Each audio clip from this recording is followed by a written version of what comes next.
as we get the vaccine and more of us get the vaccine, it looks like things are going to be opening up. And one of the things that we're all excited about opening up is the Tennessee Williams Provincetown Festival, which takes place every September and will take place this September. And I have a couple of people on the show today to talk about it. David Kaplan, the founder and curator of the festival. Welcome to Arts Week, David. Thank you. And I've got Joe Paprzycki. Did I say that right? Yep. Development director for the Tennessee Williams Festival. So welcome, Joe. Oh, thank you so much.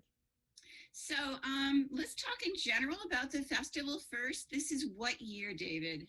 16th. My goodness.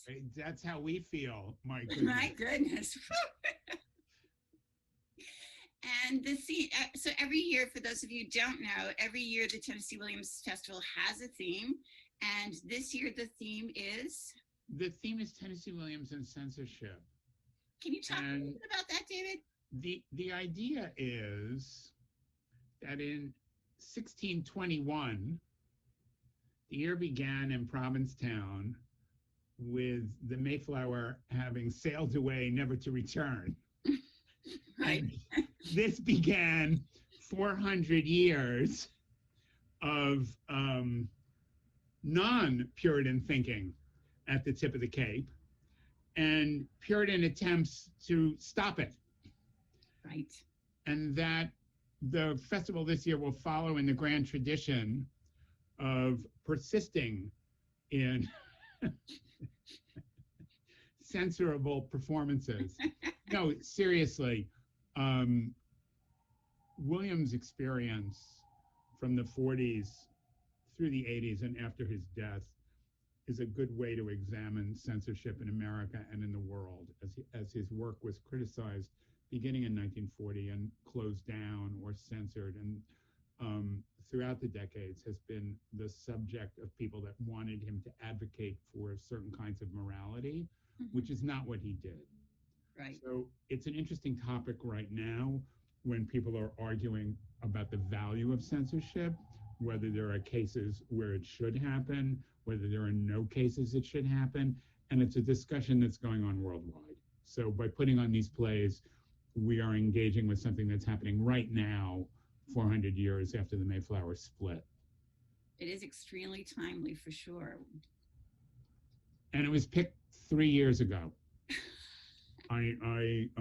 This was not a whim or a response. We've been preparing 3 years for this.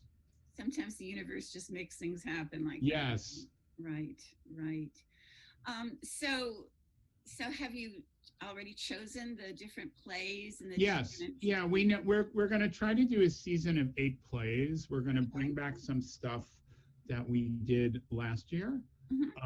Municipal Abattoir, which is by Williams, a performance of a play written in 1620 called The Witch, which is being performed in the woods as if it was the women of the Mayflower on their first time off the boat, which was, of course, to do laundry. So that we did, thanks to Kevin Rice, out in Payamet in the woods there.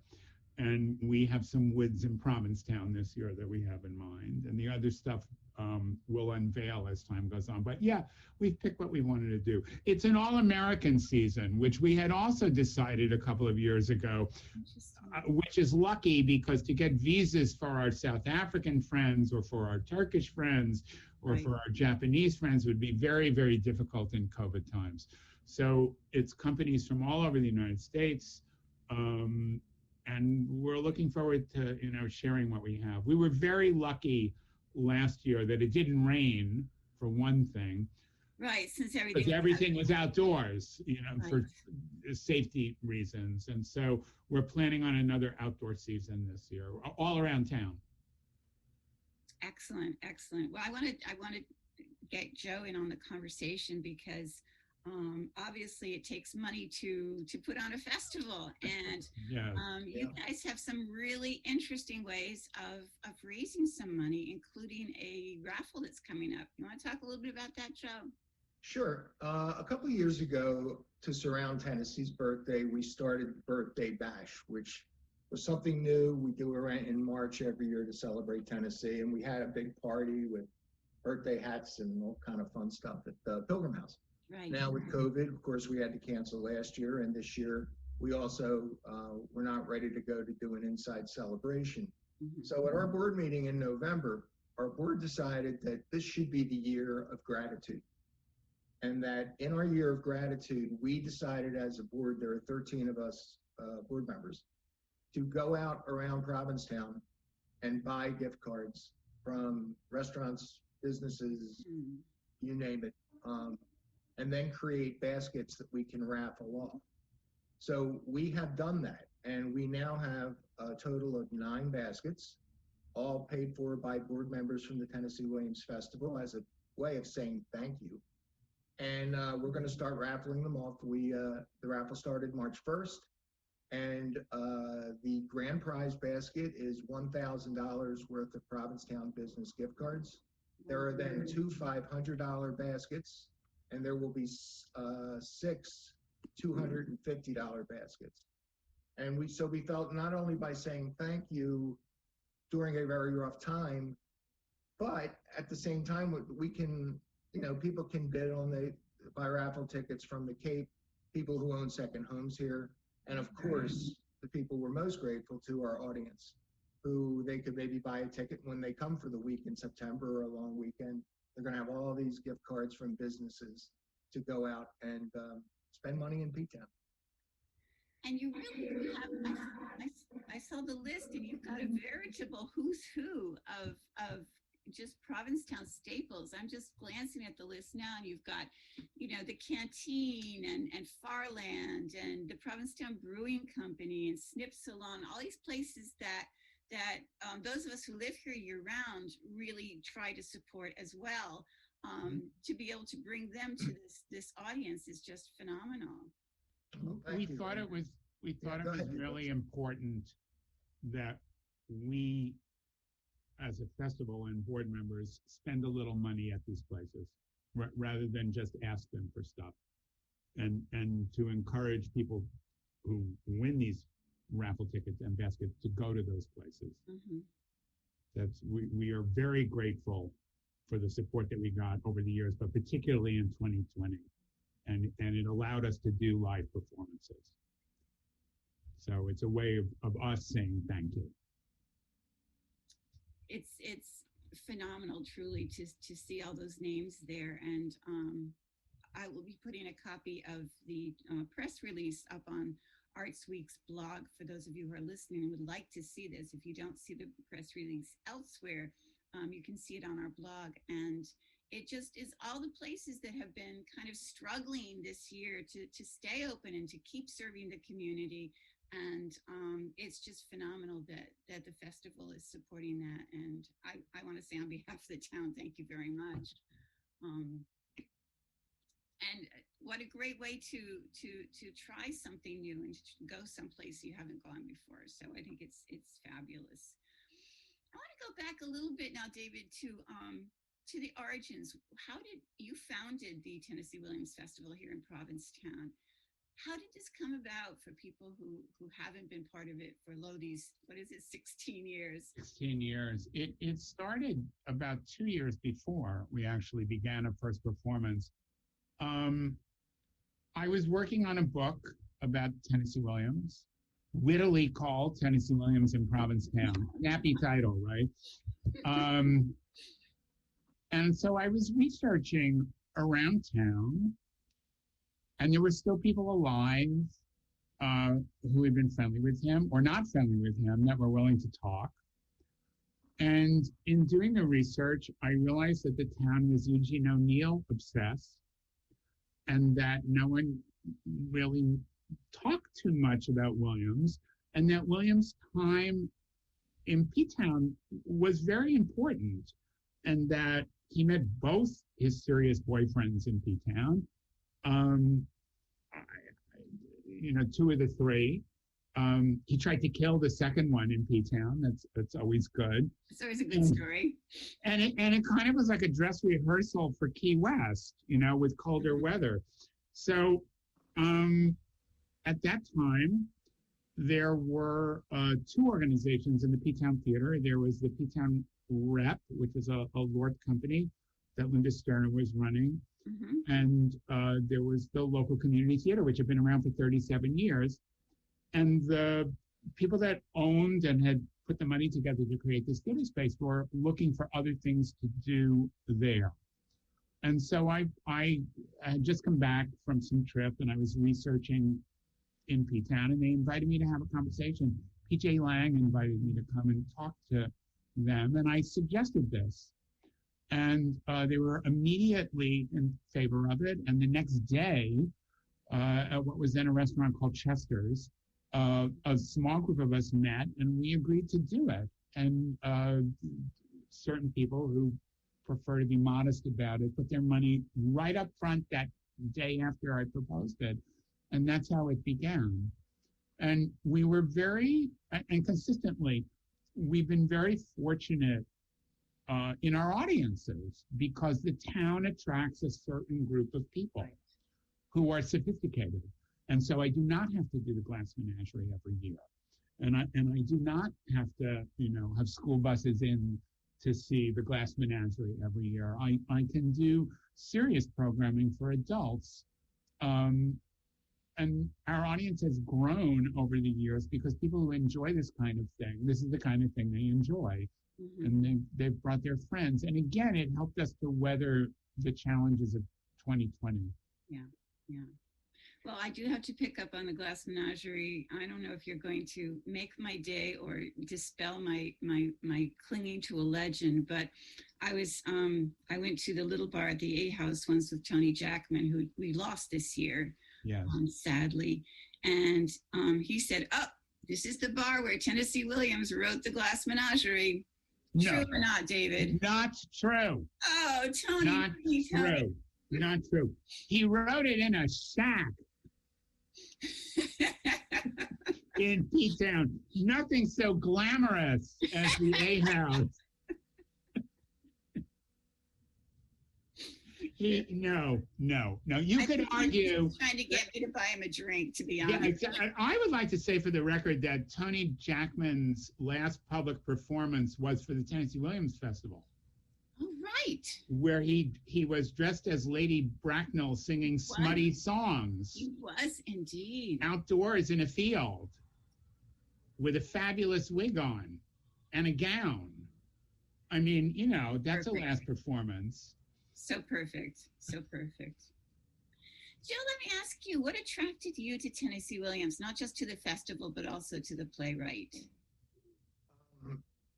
I just connected to the beauty of the language. I connected to the, there are two types of playwrights. There are the ones that work here and there are the ones that work here. And it's very useful for a radio show. Yeah, I do have to remember. I'm sorry. I forgot I'm on radio. There are head writers and there are heart writers. Mm-hmm. And I am attracted to the heart writers. And Tennessee, his whole background, what he wrote about being gay, as a gay man myself, I just connected to him instantly. And as a playwright myself, I've actually written 2 plays with him as a character in it. But he fascinates me, and that's what brought us up here to the festival. Was a former board member of this festival had said to me after I produced a play of hers in New Jersey, and she said, "Have you ever heard of the Tennessee Williams Festival?" I'm like, "No." She goes, "You need to go." And we'd never even been to Provincetown. We didn't know anything about any of this, and that's what brought me here. We saw not only the beauty of P-Town, but the first festival we attended, which was the second, I think, David. Yes. We got back on the ferry, and my life had changed. My life had shifted. I think Tennessee's what brought me here. Tennessee is who brought me here. And here I am. And the rest is history, as they say. Yeah. As they say. And David, what fascinated you? I mean, you talked about you were writing this book. You don't suddenly decide to write a book about a playwright out of the blue. What brought Tennessee Williams into your heart? I had directed a Tennessee Williams play when I was an undergraduate at Clark University in Worcester, Massachusetts, in Don't Vomit, 1973. Okay. 1973. And I really, like a tuning fork, I really rang with the resonance of the stories and the material and the idea of a hidden life and the idea of making one's life into a poem, which is what Suddenly Last Summer is about. Mm-hmm. And as the years went by, I had other opportunities to work on Williams. 20 years after that, in 1993, I was invited to direct a production of Suddenly Last Summer, the same play, in Russia, at a theater, in a famous theater city called Samara, with a famous actress playing the mother. And I was struck with the universality of Williams in Russia itself. In the 80s, Williams was the most performed playwright in Russia after Chekhov and Shakespeare. And I didn't know that. And I was really impressed with that. And the production was in Russian. And then as time went on, I had other opportunities to direct outside of the country. And I really understood Williams' resonance. I was in Mongolia, and we were talking about what I could direct in Mongolia. And the people that ran the theater in Mongolia said, of course we know Glass Menagerie and Streetcar Named Desire. And it was the of course that really struck me. I was like, wow, wow. So the direct connection was, I think in 2001, around then, I was invited to direct Eccentricities of a Nightingale in Hong Kong, in Cantonese. And I started doing the research on it, connected to Summer and Smoke. And so I went to Texas, to the library there, and I started reading what he was writing in 1940. And I realized that he had spent an enormous amount of time in Provincetown working on these different plays in that summer. And so it all, it led for decades and decades and decades and decades of connections. And it still excites me. I still wag my tail when I hear it performed.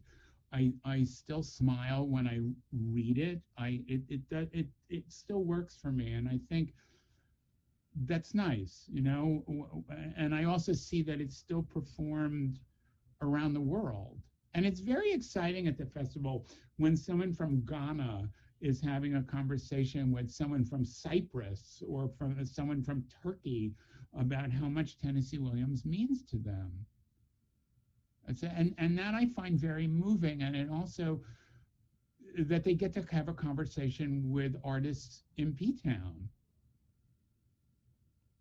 I mean, you yourself know the power of it. I mean, rumor reaches me you're writing a book, which is set during I heard this on the street, that you're writing a book.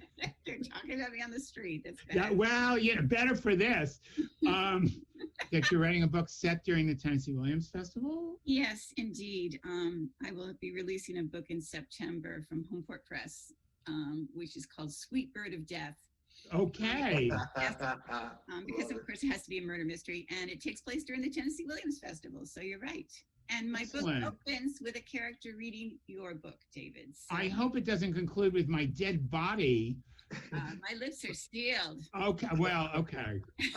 I have to read the book. See? No, but like Joe, you also are inspired by it. It really. People aren't doing this for Arthur Miller, and I'm not saying that Arthur Miller is a lesser playwright, but Williams has resonated throughout the world and over now a long period of time. And that's because it touches on something very human in all cultures. So Joe, let me ask you, since you fell in love here with the festival, what's it like for you now in these subsequent years as you've been involved with it and going to the plays and meeting the people that David's been describing. It brings me really great joy to be involved with this festival. I truly consider the Provincetown Tennessee Williams Festival one of the world's finest theater festivals, and we have it right here in Provincetown. And due to David's vision, the other people that founded this, to be able to serve and to just be a part of something that I was such a monstrously huge fan and grew every year. I mean, we would plan our entire year around the festival and coming here. And to be so involved, it just brings me a lot of happiness. It really does.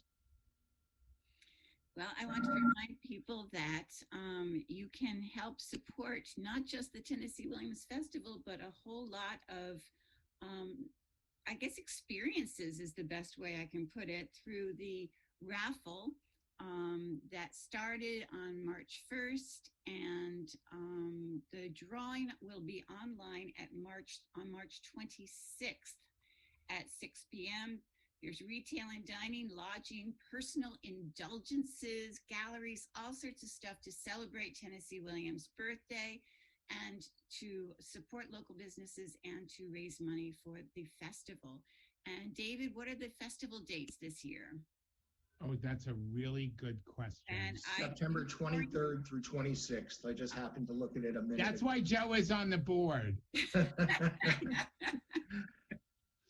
It's Thursday through Sunday, September 23rd through 26th, with everything outdoors in a variety of locations. And again, we're blessed with an audience that likes this kind of interesting venue. Yeah, it's just, powering on through COVID. I think it's wonderful to not allow the pandemic to quench the joy. It was a challenge. And rather than fold, last year we figured out creative solutions, and we will again in 2021. And if I could, Jeannette, can I just say how people can buy raffle tickets? Please do. Please do. Yes. Okay, just go to our website, twptown.org. So twptown.org. The raffle tickets are $50 a piece, and they will be 3 for $110 to coincide with Tennessee Williams' 110th birthday this year. Perfect. That is so perfect. I love it. So that's twptown.org.